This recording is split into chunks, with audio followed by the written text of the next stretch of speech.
안녕하세요. 반값보험료 만들기입니다.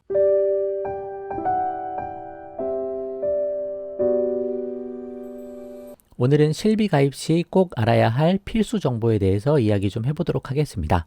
금융감독원에 보면 금융꿀팁 200선이라고 올라온 게 있는데 그 중에서도 보험 관련해서 실손 관련한 내용들이 있어서 그 내용 좀 이야기해 보려고 해요. 금융소비자정보 포털 파인에도 같이 올라와 있고 우리가 실비 가입 전에 이 7가지 필수 정보 정도는 알아두면 좋겠다. 그러니까 어떻게 보면 가입 전 주의사항이거든요. 그 내용 한번 설명해 보도록 하겠습니다. 실비보험이 가장 중요하기 때문에 실비에 대해서는 계속 제가 조금씩 설명을 드릴 거예요. 한번 참고하시고 방향 잡아보세요.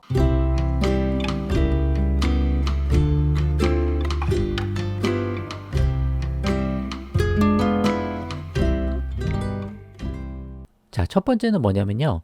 실비를 중복 가입하더라도 실제 부담한 의료비 내에서 보장한다. 그 내용입니다. 예전에는 뭐 2개씩 가입이 됐어요. 지금은 안 되죠. 인당 하나씩밖에 가입이 안 되는데 단체 보험 가입해 있으면 2개가 가입이 됩니다.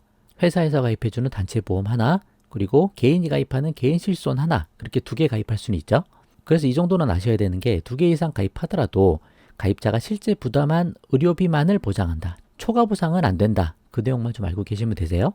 그 밑에 보면 예시가 나와 있죠. 보장 한도가 5천만 원짜리 실손보험 2개 가입해 있으면 자기 부담금 20%짜리. 근데 실제 부담한 입원 의료비가 1,500만 원이면 양쪽에서 1,500씩 다 나온다는 게 아니고 내가 실제 부담한 1,500만 나온다. 그냥 그 정도 내용입니다. 근데 이 1,500을 비례 보상하니까 회사가 2개가 있으니까 20%니까 자기 부담금 300만 원 빼고 1,200을 600, 600씩 지급하겠다. 그 내용으로 보시면 되세요. 뭐 어려운 건 아니죠. 실손 의료보험이 이름 그대로 실제 손해본 의료 비용을 보장하는 그런 보험이기 때문에 그렇습니다. 그래서 실제 부담한 의료비 범위 내 두 보험회사가 보험금을 나누어 지급한다. 비례 분담한다. 그렇게 돼 있고요. 실손 의료보험 가입 여부가 기억나지 않는다. 만약 그런 경우 있으면 이렇게 찾아볼 수 있다고 나와 있습니다. 한국신용정보원 들어가시고 여기 조금 바뀐 것 같아요. 신용정보원 들어가서 거기서 본인 신용정보 열람 서비스를 찾아보시고 그거 누르신 다음에 보험 신용정보 누르신 다음에 실손형 보장을 한번 눌러보시면 내 실비가 어떻게 가입되어 있는지 확인할 수 있으세요. 그래서 필요에 의해서 2개가 가입된 경우는 유지하셔야 되지만 만약에 불필요하게 예전에 어떻게 뭐 2개가 가입돼 있다. 그러면 해지할 수도 있다. 근데 뭐 무조건 해지해야 될 건 아니에요. 이 정도 내용만 참고를 해보시고 두 번째는 중복 가입 시 보장 한도가 확대되는 효과는 있다. 이런 장점도 있다는 거죠. 필요에 의해서 2개가 있을 수도 있는 거예요. 그러니까 2개를 가입했을 때 중복 가입했을 때 실제 부담은 의료비 내에서만 보장을 받긴 하지만 2개가 있기 때문에 보장 한도는 늘어난다. 그 정도 보시면 될 것 같습니다. 뒤에 보시면 우리가 실제 통원비가 한 50만 원 정도 나왔다고 봤을 때 이렇게 계산을 해본 거예요.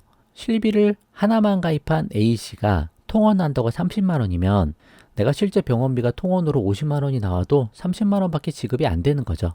왜? 한도가 30이니까. 그런 문제가 있어서 통원비에 좀 부족할 수가 있는데 만약에 2개가 가입돼 있다. 그러면 보장 한도가 30, 30이니까 60으로 늘어나서 실제로는 40만 원까지 받을 수도 있다. 그러니까 30만 원보다 더 받는 거죠. 밑에 보시면 실제 지출한 통원 의료비가 50만 원 정도 나왔다고 쳤을 때 A사, B사 30만 원씩 가입해서 총 한도가 60으로 늘어났고 자기 부담금 20% 해가지고 50만 원에 20% 하면 10만 원 나오거든요. 그럼 50에서 10만 원 빼고 40만 원을 지급이 된다. 근데 A사, B사 2개 있으니까 20, 20씩 지급해서 40만 원까지 받을 수 있다. 그래서 통원 한도가 좀 늘어나서 2개 있으니까 조금 더 받을 수도 있다. 그 정도 개념 참고만 하시면 좋을 것 같아요. 그래서 2개 가입해 있는 게 무조건 불리한 건 아니다. 잘 생각하고 판단을 하시는 게 좋겠다. 그렇게 말씀드립니다. 자, 세 번째입니다. 성형수술비, 간병비 등은 보장이 안 된다. 실손 의료보험이라고 해서 모든 의료비를 보장하는 건 아닙니다. 보장하지 않는 항목도 있어요. 그 내용이에요. 뭐 대충 우리가 다 알고 있는 거죠.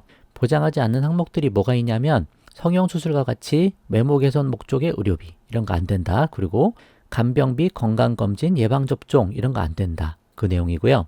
의사 진료 없이 그냥 약국에서 구입할 수 있는 의약품들 있잖아요. 그런 것도 보장이 안 된다. 의사 처방전이 있으셔야 돼요. 그리고 의약 외품과 관련하여 소요된 비용 등 의약품에 해당되지 않는 뭐 보습제, 자외선 차단제 뭐 이런 것들도 안 된다. 그 내용이고요. 이거 외에도 몇 가지 사실 더 있죠.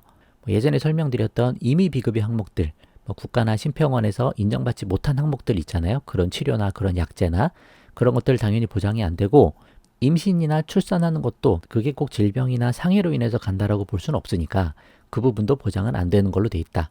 그 정도 참고해 보시면 좋을 것 같습니다. 네 번째는요. 보장 내용은 서로 동일하지만 회사별로 보험료는 상이하다.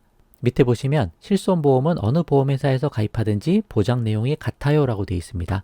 약관이 표준화되어 있는 거죠. 그러나 보험료는 보험회사에 따라 차이가 납니다 라고 되어 있습니다.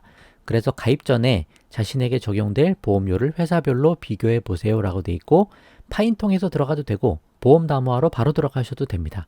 저희가 늘 보험담화 이용하잖아요. 이게 보험료 차이 나는 이유는 회사별로 가입하신 사람들이 다 다를 거 아니에요. 그래서 회사별로 손해율이 다 다른 거예요. 어떤 사람은 보험금 청구를 많이 한 사람들이 많이 가입해 있는 회사가 있을 수 있고, 뭐 반대 경우도 있고, 그리고 회사별로 뭐 사업비 같은 게 다 다르기 때문에 뭐 엄청나게 큰 차이는 아니지만 보험료 차이가 좀 납니다. 그래서 회사에 큰 차이가 없다라고 생각하시면 조금 더 저렴한 회사를 고르는 것도 방법이 되겠죠. 그래서 보험담화 항상 잘 이용하시면 좋습니다. 그렇게 하시고, 인터넷으로 가입하면 보험료가 더 저렴하다라고 되어 있습니다. 이거 제가 이야기하는 게 아니고 금감원에서 나온 내용이에요.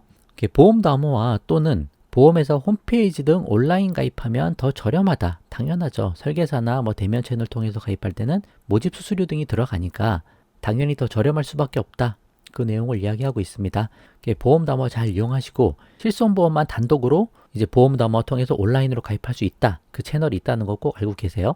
그러나 고려해야 될 부분은 건강하신 분이 온라인으로 가입이 잘 되죠. 그리고 뭐 33155 고지 조건에 걸리는 게 없으신 분들이 가입이 잘 되죠. 이제 걸리는 게 좀 있으면 바로 가입이 안 되는 경우도 많거든요.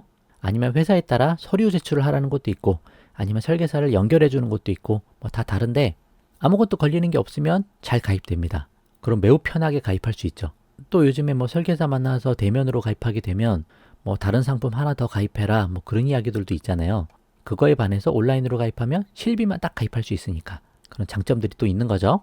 그 참고해 보시고, 여섯 번째, 고령자의 경우는 노후실손 의료비를 활용할 수 있다. 이제 가입 나이 보시면 50에서 75세로 돼 있고 80세까지 해주는 것도 있다고 하니까 심사를 해서 가입 가능하면 가입할 수 있으면 좋겠다. 근데 이제 주로 건강하신 분들만 가입이 되니까 가입하기가 좀 어려운 부분이 있어요.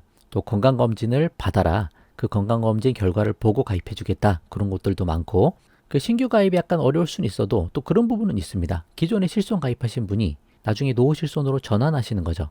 이것도 제가 여러 번 설명드렸죠. 노후실손은 보장이 좀 작아지는 부분은 있지만 장점도 있어요. 통원 한도가 회당 100만 원이에요. 우리가 일반 실손은 통원이 뭐 20만 원, 30만 원밖에 안 되잖아요. 근데 노후실손 가입할 수 있다면 통원 한도가 크기 때문에 장점이 있죠. 그러니까 장단점을 잘 비교해 보시고 새로 가입하거나 할 때 참고를 하셔서 결정하시면 좋겠다. 물론 전환할 때 전환하는 조건이 어떤지는 잘 살펴보고 하시는 게 중요하다. 그렇게 말씀을 좀 드립니다. 자, 이제 마지막입니다. 실손보험이 매년 보험료가 갱신되고 주기별로 보장 내용이 변경된다. 이 부분 알고 계셔야죠. 특히 2013년 4월 이후에 가입한 실손의료보험은 이때부터 구조가 1년 갱신 15년 재가입으로 바뀌었거든요. 그러니까 2세대 실비에서도 2013년 4월 이후는 조건이 좀 달라진 거예요. 그 이전에 가입한 2세대나 1세대 실손은 뭐 갱신 주기가 1년, 3년, 5년, 뭐 비갱신도 있고 다양하고 보장도 계속 끝까지 유지가 되는데 2013년 4월 이후부터는 재가입이라는 조건이 생겼다. 15년마다 그때 당시 판매되는 실손으로 자동 재가입이 됩니다. 이제 4세대 실손부터는 이 재가입 주기도 짧아졌죠. 5년으로 바뀌었죠. 그래서 보험료도 갱신이 되고 재가입되면서 상품도 구조가 바뀔 수 있다. 그 부분은 좀 참고를 하시면 좋겠습니다. 그래서 이렇게 7가지 정도 알아봤어요. 실손 가입할 때 가입 전에 유의해야 될 사항들 이 정도 알아봤으니까 이런 것들 정도는 참고하시고 새로 가입하시거나 가입하실 분들도 참고하시면 좋겠고, 이제 다음 시간에는 그런 것들도 한번 알아볼게요. 오늘 이야기한 건 어떻게 보면 가입 전 주의사항이고 가입 후에 주의할 사항들도 나와 있는 게 있거든요. 그 부분도 한번 설명을 해보고 또 실비가 보장하는 것, 보장하지 않는 것도 나와 있는 부분들이 있습니다. 네, 그 내용도 한번 설명을 해보도록 할게요. 자, 오늘 영상은 여기까지만 하고요. 도움되셨으면 구독과 좋아요 부탁드리고 공유도 많이 부탁드립니다. 마치겠습니다. 감사합니다.